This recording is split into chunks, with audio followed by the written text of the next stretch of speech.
नमस्कार, आप देख रहे हैं जनता टीवी और मैं हूं आपके साथ निशा सिंह। सीधा रुख करते हैं अयोध्या का और सुनवाते हैं कि सीएम योगी आदित्यनाथ क्या कुछ कह रहे हैं। कार्यक्रम के हम सब साक्षी बने हैं। हम सब सौभाग्यशाली हैं कि इस कार्यक्रम के हम साक्षी बन रहे हैं। यह दुनिया के 100 से अधिक देशों में पूरा कार्यक्रम लाइव हो रहा है और हर जगह इस कार्यक्रम को दिखाया जा रहा है कि कैसे उस समय भगवान राम आए होंगे और कैसे पुष्पक विमान उतरा होगा और कैसे फिर देवताओं ने आकाश से पुष्प वर्षा की होगी। यह दृश्य भी आप सब ने आज यहां पर पुनः देखा होगा। भाइयों बहनों, आज से 7 वर्ष पहले जब हम लोगों ने अयोध्या के दीपोत्सव के कार्यक्रम का शुभारंभ किया था, एक असमंजस की स्थिति थी। कार्यक्रम होना है, नहीं होना है, दीपावली का अयोध्या के साथ जुड़ाव होने के साथ साथ इसका परिणाम क्या होगा।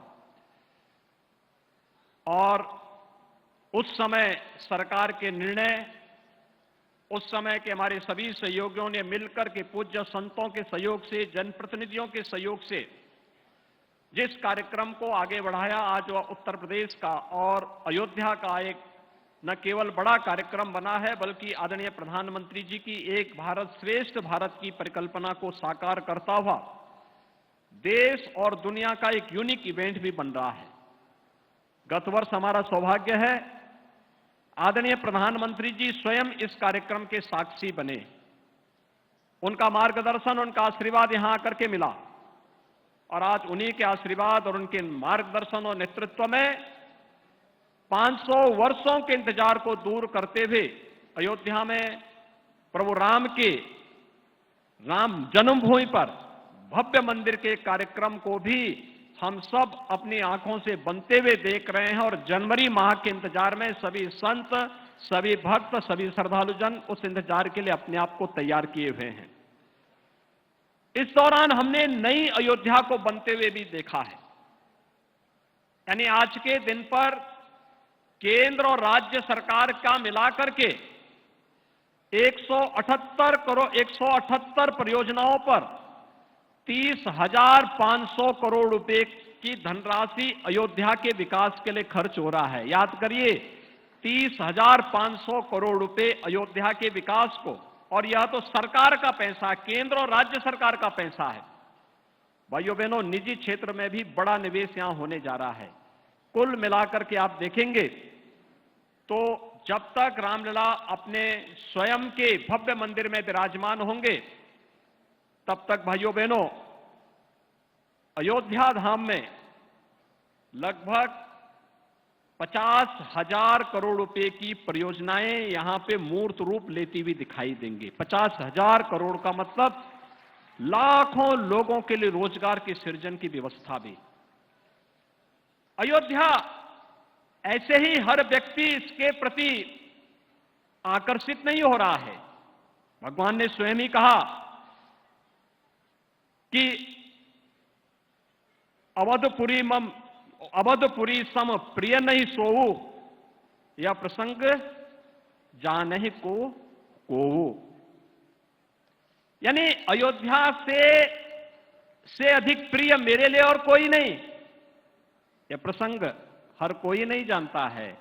और भाइयों बहनों, अयोध्या को भगवान राम के ही अनुसार उनकी प्रिय नगरी के रूप में प्रस्तुत करने का दायित्व तो डबल इंजन की सरकार पूरी प्रतिबद्धता के साथ निर्वहन करने के लिए तैयार है। और पिछले 9.5 वर्ष से प्रधानमंत्री मोदी जी के नेतृत्व में पूरे देश में और उत्तर प्रदेश में पिछले 6-6.5 वर्ष से जिन कार्यक्रमों को हम लोगों ने यहां पर प्रभावी ढंग से लागू करने का कार्य किया है, वे सब भी आपके पास हैं। भाइयों बहनों, जिस अयोध्या के बारे में भगवान ने स्वयं कहा हो, जन्मभूमि मम पुरी सुहावनी, उत्तर दिशि बह सरजू पावनी। यानी जिस अयोध्या धाम की महिमा को प्रभु अपने श्रीमुख से गा रहे हो, उस अयोध्या धाम के लिए कुछ भी योगदान दे देना, ये जन्म और जीवन दोनों को धन्य करने जैसा होगा। और भाइयों बहनों, उसी जन्म और जीवन को धन्य करने के लिए ये जनता जनार्दन भी, पूज्य संत जन भी, महामहिम राज्यपाल जी भी और सरकार के मंत्री और अधिकारीगण भी यहां पर उपस्थित होकर के अपने जन्म और जीवन दोनों को धन्य करने के लिए, लोक कल्याण के उस हेतु को आगे बढ़ाने के लिए आज यहां पर उपस्थित हुए हैं। और भाइयों बहनों, उसी अभियान के लिए आज हम सब आपसे कहने के लिए आए हैं कि अयोध्या के बारे में भगवान ने एक और बात कही कि अति प्रिय मोही यहां के वासी, यानी यहां के वासी मुझे बहुत प्रिय हैं। भाइयों बहनों, अगर प्रिय हैं तो हमारा क्या काम है? हमारा भी तो कोई दायित्व बनता है।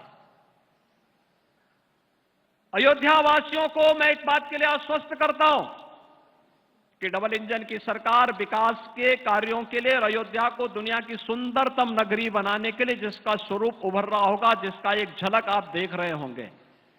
और पिछले 6 बार के दीपोत्सव के कार्यक्रम का परिणाम आज आपको अयोध्या में इस विकास के इस मूर्त स्वरूप को और भगवान राम के इस भव्य मंदिर को देख करके भी एहसास हो रहा होगा। हमारे पूर्वजों ने दीप प्रज्वलन और दीपदान की महत्ता को वैसे ही नहीं रेखांकित किया है। इसके आध्यात्मिक, इसके भौतिक महत्व भी है, इसके आदिदैविक महत्व भी है और इन सभी महत्वों को रेखांकित करने के लिए ही हमारे यहां इसको एक धार्मिक कर्मकांड के साथ और आयोजनों के साथ जोड़ा गया और उसके परिणाम आज यहां पर देखने को मिल रहे हैं। लेकिन अयोध्या वासियों की जिम्मेदारी भी बनती है, जब भगवान रामलला अपने भव्य मंदिर में विराजमान होने के लिए स्वयं आ रहे हैं। 500 वर्षों का एक लंबा इंतजार, कितनी सौभाग्यशाली हमारी पीढ़ी है।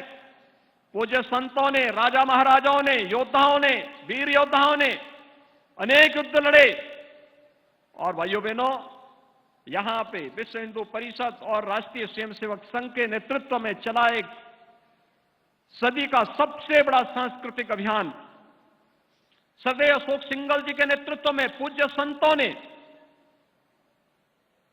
पूज्य संत शंकराचार्य स्वामी संतान शांतानंद जी महाराज रहे हो, परमहंस रामचंद्र दास जी महाराज रहे हो, स्वामी वामदेव जी महाराज रहे हो, या फिर गोरखपीठ की परंपरा, चाहे वो पूज्य महंत दिग्विजय नाथ जी महाराज रहे हो, चाहे पूज्य महंत वैद्यनाथ जी महाराज रहे हो। पूरा जीवन एक ही ध्येय को लेकर के, और वह ध्येय था कि भगवान राम के भव्य मंदिर को पुनर्स्थापना के कार्यक्रम को हर हाल में होना है। और आज वो साकार हो रहा है, तो साकार होने के लिए अयोध्या वासियों को, जिस अयोध्या वासियों के बारे में भगवान ने स्वयं कहा अति प्रिय मोही यहां के वासी, तो उस अयोध्या वासियों की जिम्मेदारी भी बनती है कि भगवान जब आपको सबसे प्रिय मानते हैं, तो जब भगवान आ रहे हो तो जैसे दीपावली का कार्यक्रम अयोध्या वासियों ने पूरी दुनिया के सामने दीपोत्सव के रूप में प्रस्तुत कर दिया है, ऐसे ही भगवान राम के 22 जनवरी के अपने मंदिर में विराजमान करने के लिए जब प्रधानमंत्री जी आएंगे तो अयोध्या वासियों को स्वागत की तैयारी, उसी प्रकार की तैयारी के लिए अपने आप को तैयार रखना होगा। आप सब तैयार हैं? सभी लोग तैयार हैं? जय जय सीताराम। सभी लोग तैयार हैं? भाइयों बहनों, भगवान राम का याद रखना, भगवान राम का, रामलला का भव्य मंदिर का निर्माण होना और रामलला का अपने भव्य मंदिर में विराजमान होना, ये राम राज्य की आधारशिला को पुष्ट करना है, मजबूत करना है, जिसे प्रधानमंत्री जी ने पिछले 9.5 वर्ष के अंदर भारत के अंदर स्थापित किया है। राम राज्य दैहिक दैविक भौतिक तापा, राम राज नहीं काहू व्यापा, सब नर करहि परस्पर प्रीति, चलहि स्वधर्म निरत सुत नीति। भाइयों बहनों, दैहिक दैविक और भौतिक तीनों प्रकार के ताप, चाहे वह कोई आपदा हो, कोई दैवी आपदा हो, आतंकवाद की समस्या हो, नक्सलवाद की समस्या हो, हिंसक जानवरों की समस्या हो, या फिर किसी भी प्रकार की दुख और दरिद्र, शारीरिक और मानसिक पीड़ा हो, इन सब से मुक्ति एक ऐसी व्यवस्था जो हर व्यक्ति को खुशहाली के मार्ग पर आगे ले जा सके।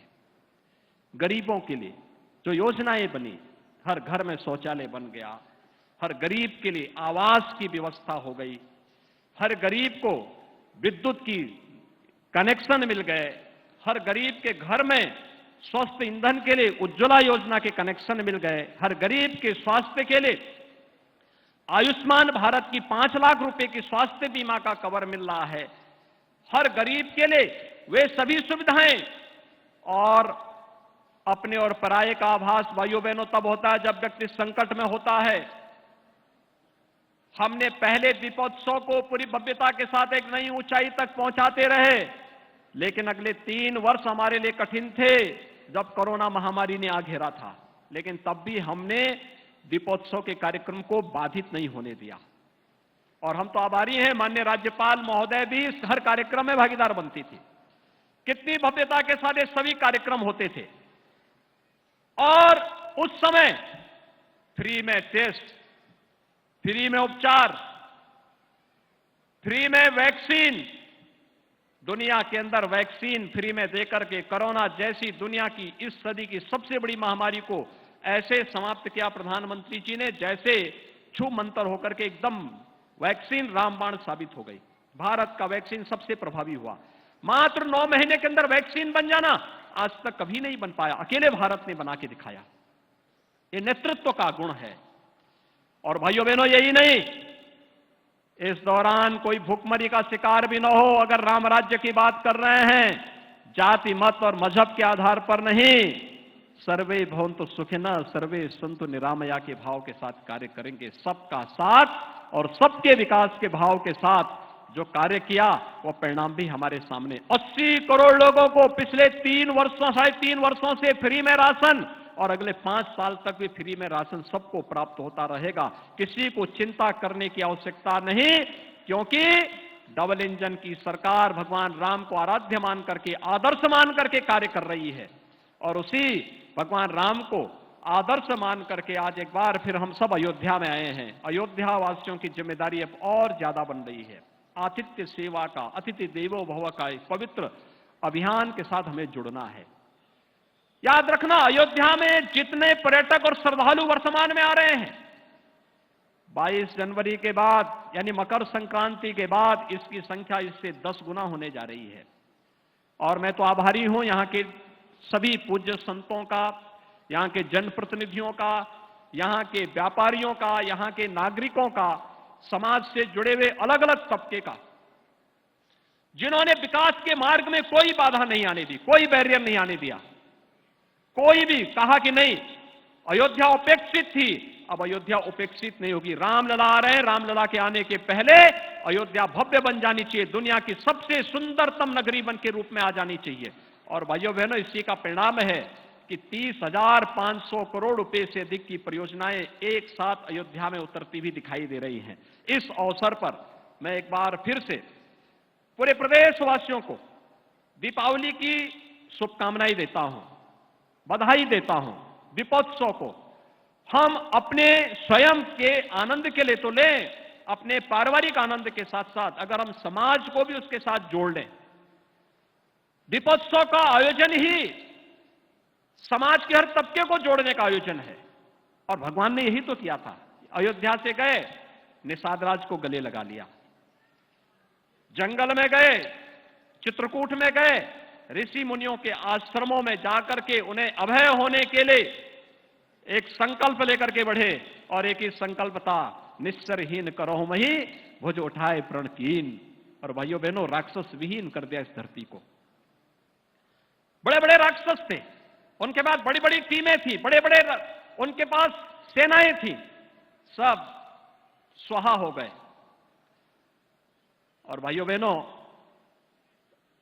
जंगल में उन्होंने माता सबरी के भी जूठे बेर खाए, वनवासियों को, गिरवासियों को गले से लगाया। जामवंत भी, हनुमान भी, अंगद भी, सुग्रीव भी उनके मित्र बने। महर्षि अगस्त का भी आशीर्वाद लिया, सेतुबंध का निर्माण भी किया।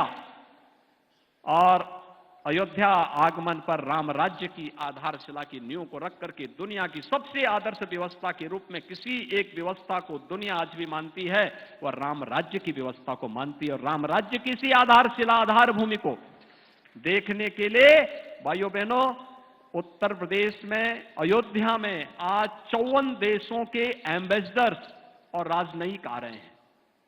कुछ ही देर में उनका आगमन होने जा रहा है। वे दीपोत्सव के साक्षी बनेंगे, सरयू आरती के साक्षी बनेंगे और अयोध्या की इस भव्यता का अवलोकन अपनी आंखों से करेंगे।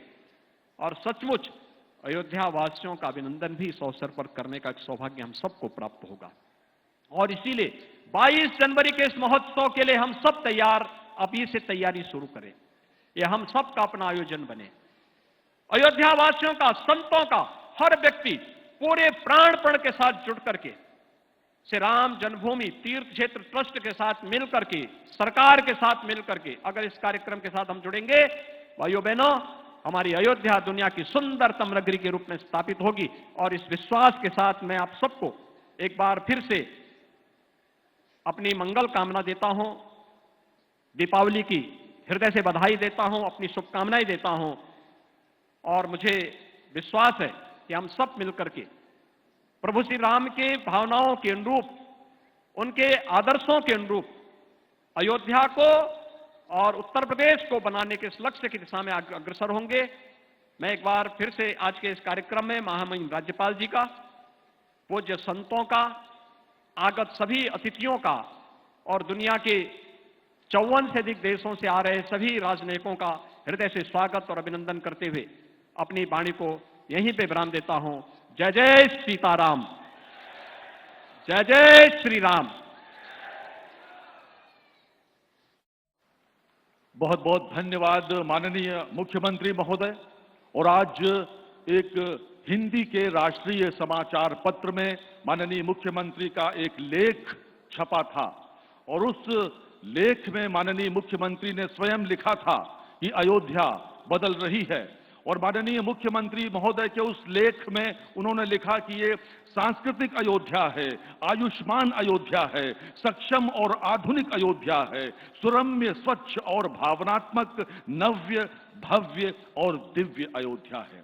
ऐसी अयोध्या में आज भक्ति और शक्ति के इस ऐतिहासिक दीपोत्सव में अब मैं अत्यंत आदर के साथ उत्तर प्रदेश की माननीय राज्यपाल श्रीमती आनंदीबेन पटेल जी को उनके आशीर्वचन के लिए आमंत्रित करता हूं। जोरदार तालियों के साथ स्वागत करें उत्तर प्रदेश की माननीय राज्यपाल श्रीमती आनंदीबेन पटेल जी का।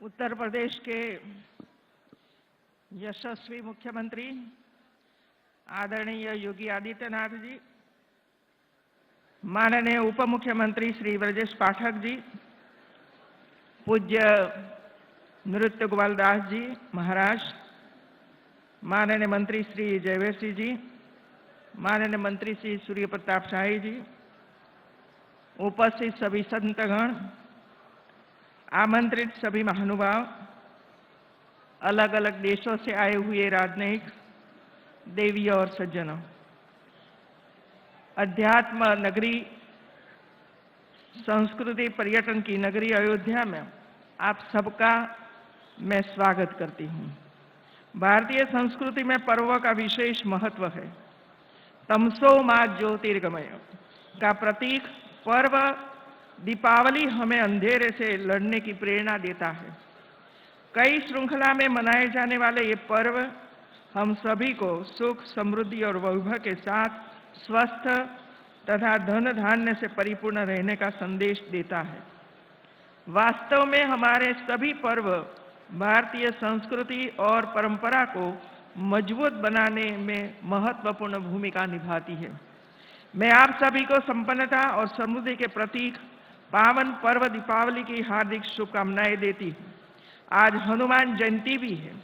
मैं आप सभी को हनुमान जयंती की भी हार्दिक बधाई देती हूँ।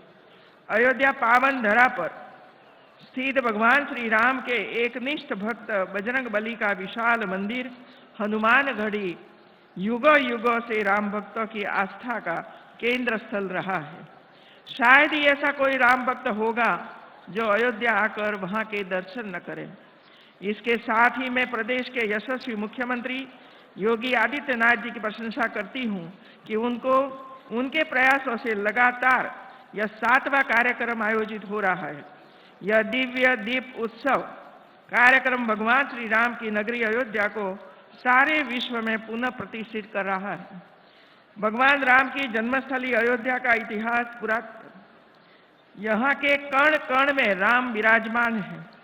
अयोध्या के संबंध में प्रभु श्री राम ने स्वयं ही कहा है, अवधपुरी राम प्रिय नहीं सोऊं, यह प्रसंग जाने को अवधपुरी मम पुरी सुहावन, उत्तर दिशि स्वरजु व पावन। राम और रामायण भारतीय सांस्कृतिक और सामाजिक जीवन मूल्य के वाहक है। हर घर में रामायण होती है, उसका पाठ नैतिक कर्म में भी शामिल है। भाषा और संवाद की दृष्टि से भी रामलीला भारतीय संस्कृति परंपरा रही है। भारत सहित विश्व के कई देशों में रामलीला की शानदार परंपरा आज भी जीवंत है। वहां के लोगों की आस्था में अतीत में श्री राम किसी न किसी रूप में रचे बसे हुए हैं। श्री राम का स्नेह केवल मनुष्य तक ही सीमित नहीं था। उन्होंने गिद्धराज जटायु को उसके कर्मों से देखा और उन्हें पिता तुल्य प्रतिष्ठा प्रदान करते हुए उसका अंतिम संस्कार भी किया। राम का व्यक्तित्व नगरवन, वर्णवर्ग, लिंग भेद और जड़ चेतन की सीमाओं को पार करने वाला है, अर्थात सर्वजन का कल्याण करने वाला है। भगवान श्री राम वनवासियों और आदिवासियों के पूजनीय हैं। वन में रहकर उन्होंने वनवासी और आदिवासियों को धनुष और बाण बनाना सिखाया, तन पर कपड़े पहनना सिखाया, गुफाओं का उपयोग रहने के लिए कैसे करें ये बताया और धर्म के मार्ग पर चलकर रीति रिवाज कैसे संपन्न करें यह भी सिखाया। उन्होंने आदिवासियों के बीच परिवार की धारणा का भी विकास किया और एक दूसरे का सम्मान करना भी सिखाया। उन्हीं के कारण हमारे देश में आदिवासियों के कबीले नहीं समुदाय होते हैं। श्री राम को 14 वर्ष का वनवास हुआ था।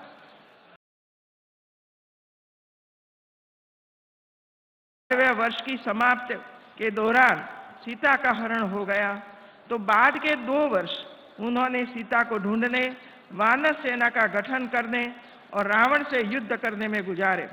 14 वर्ष के दौरान उन्होंने बहुत ही महत्वपूर्ण कार्य किए हैं, जिसके चलते आज भी हमारे देश और देश के बाहर राम संस्कृति एवं धर्म को देखा जा सकता है।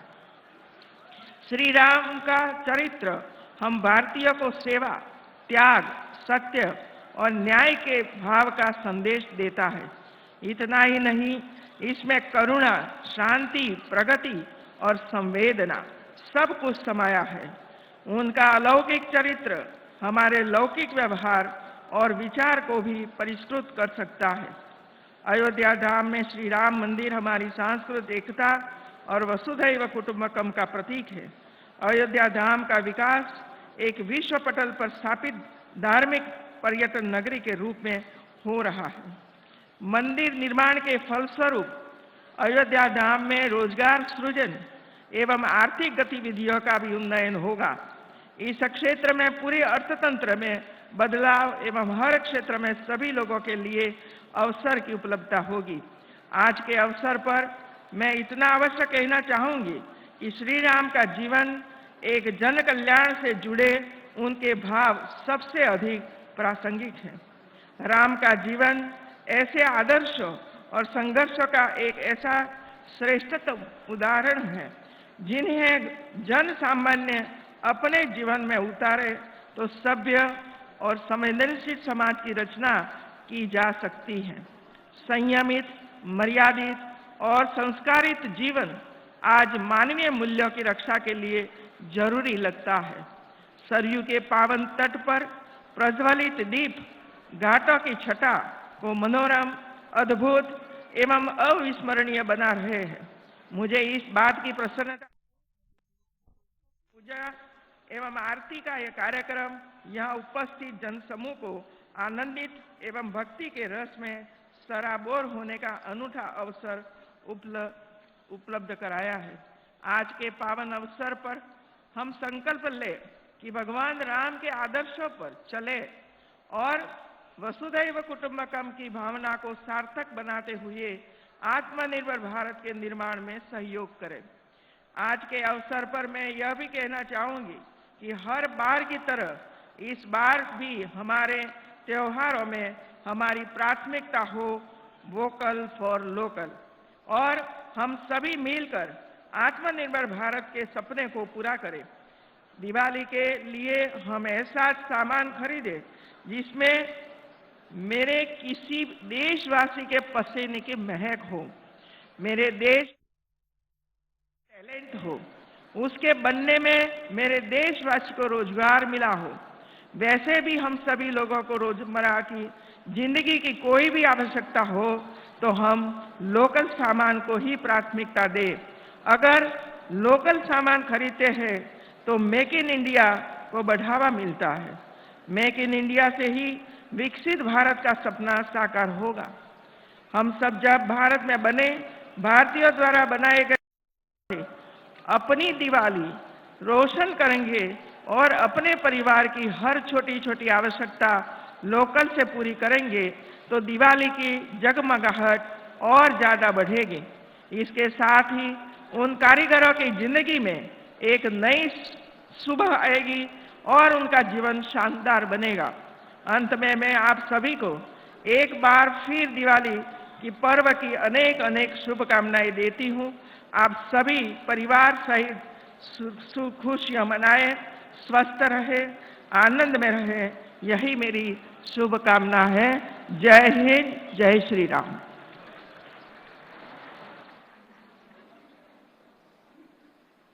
बहुत बहुत धन्यवाद माननीय राज्यपाल महोदया। और प्रथम चरण आज के दीपोत्सव का यहीं पर संपन्न हो रहा है। आप सभी पीछे अपने स्थान पर बैठे रहें। हमारे जो सम्मानित साधु संत हैं वो अपने बाईं ओर से स्थित गेट नंबर 1 से प्रस्थान करेंगे। आपके लिए बाहर वाहन प्रतीक्षा में हैं और दीपोत्सव में सरयू के घाट पर भगवान के श्री चरणों में संतों के बैठने की विशेष व्यवस्था है। बाईं ओर गेट है। सभी आदरणीय साधु संत उससे प्रस्थान करेंगे और अब इससे थोड़ी देर में सरयू माता की आरती होगी। वैदिक मंत्रोच्चार के साथ रामायण पर आधारित भव्य 3D होलोग्राफिक शो होगा। आप यहां पर बैठे रहें सभी। यहां पीछे LED स्क्रीन पर लाइव दीपोत्सव का प्रसारण होगा। आपको कहीं भी दर्शक दीर्घा में दर्शक बैठे हुए हैं, कृपया अपने स्थान पर बैठे रहें क्योंकि यहीं पर आप दीपोत्सव को सजीव देख पाएंगे। अगर आप यहां से बाहर जाने का प्रयास करेंगे तो संभवतः सुरक्षा कारणों से आप न जा सकें। और विदेशी रामलीलाएं विशेष रूप से विदेशों से आपके लिए यहां पर आई हैं, उनका प्रदर्शन भी होगा और इसके अलावा भजन और अन्य कार्यक्रम भी होंगे। तो आप यथास्थान बैठे रहें और यहीं पर LED पर सभी कार्यक्रमों का आनंद उठाएं।